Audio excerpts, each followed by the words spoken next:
Uncharted.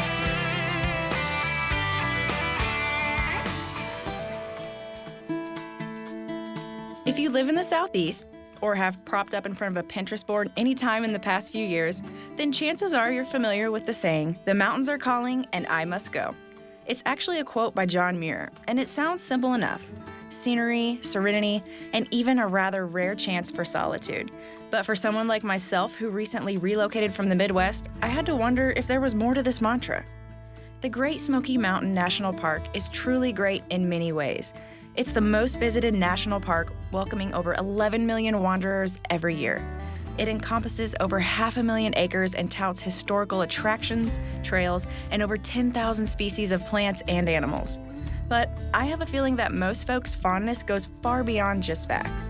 So on this episode of Tennessee Valley Uncharted, I'm lacing my boots, packing my bags, and setting off to see a sample of what makes this sanctuary so special.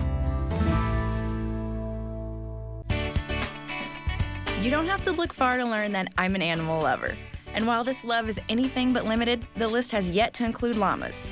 Until now, that is. Steve grew up loving the outdoors and wishing for a simple life where most days could be spent on the trails. But instead, he fell into the pattern that most do, college then career, ultimately landing somewhere in the suburbs. Until 2008, when he was laid off and headed out to thru-hike the Appalachian Trail in search of some cleansing and clarity. He came back with a purpose and with the support of his wife, Johanna, crafted a plan. In 2012, they sold their home in Michigan and set up Smoky Mountain Llama Treks in Cosby, Tennessee.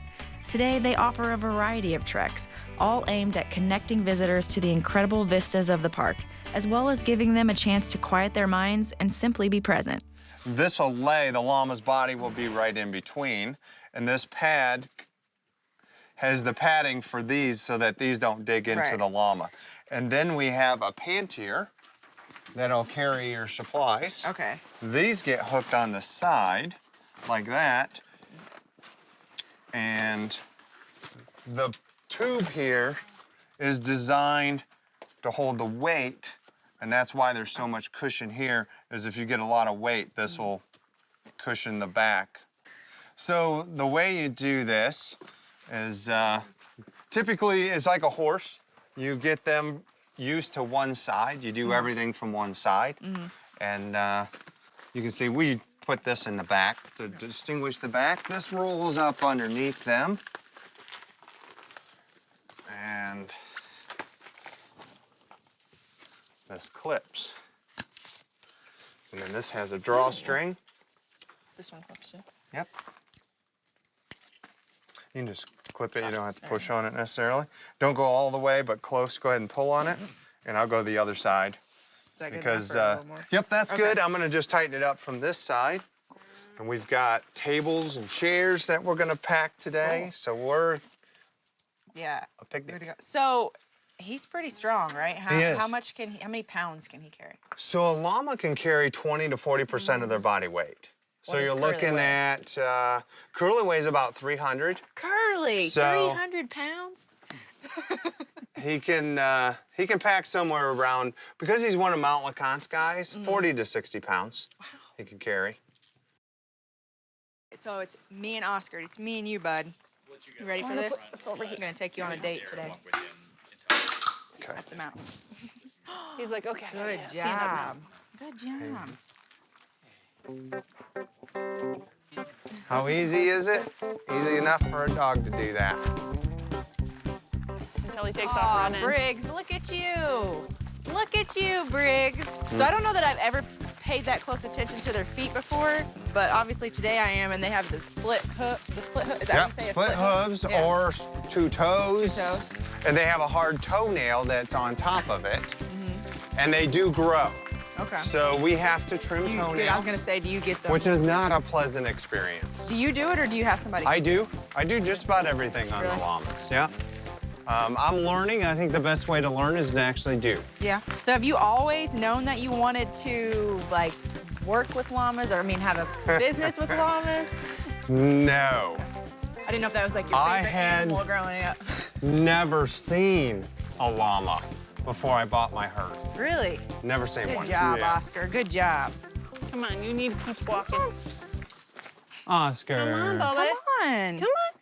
So that's why he's the alpha. He thinks he's got all that. There you go. Yeah, bud. No. And you can't kick him I'll in tell the you what, sides I'll like you swap can a you horse. llamas. Okay. That might look odd in the footage later.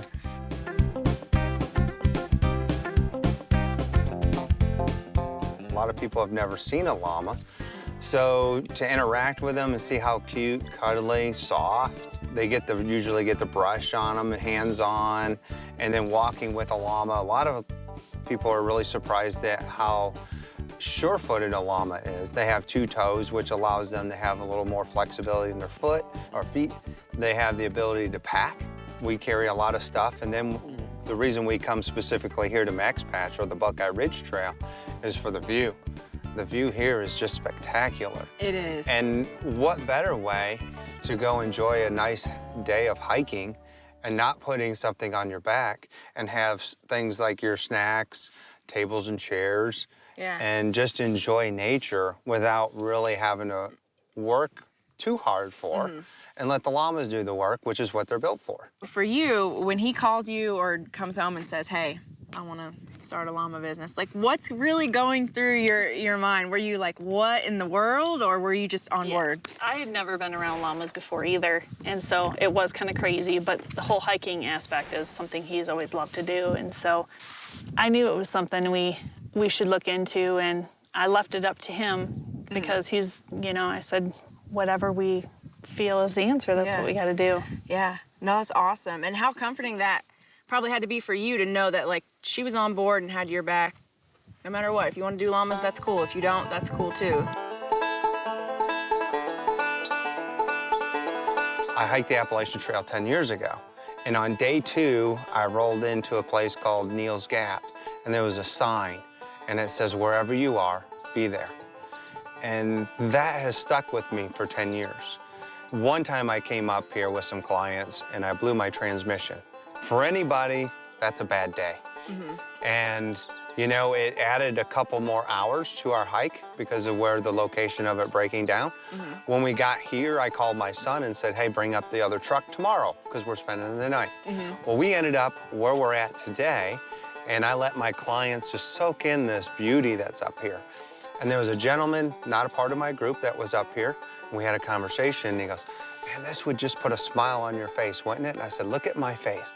I said, I just blew $5,000 in a transmission coming up here. But I'm not living in that moment. Right now, the moment is, this is what I'm looking at. Yeah. So wherever you are, be there in that moment.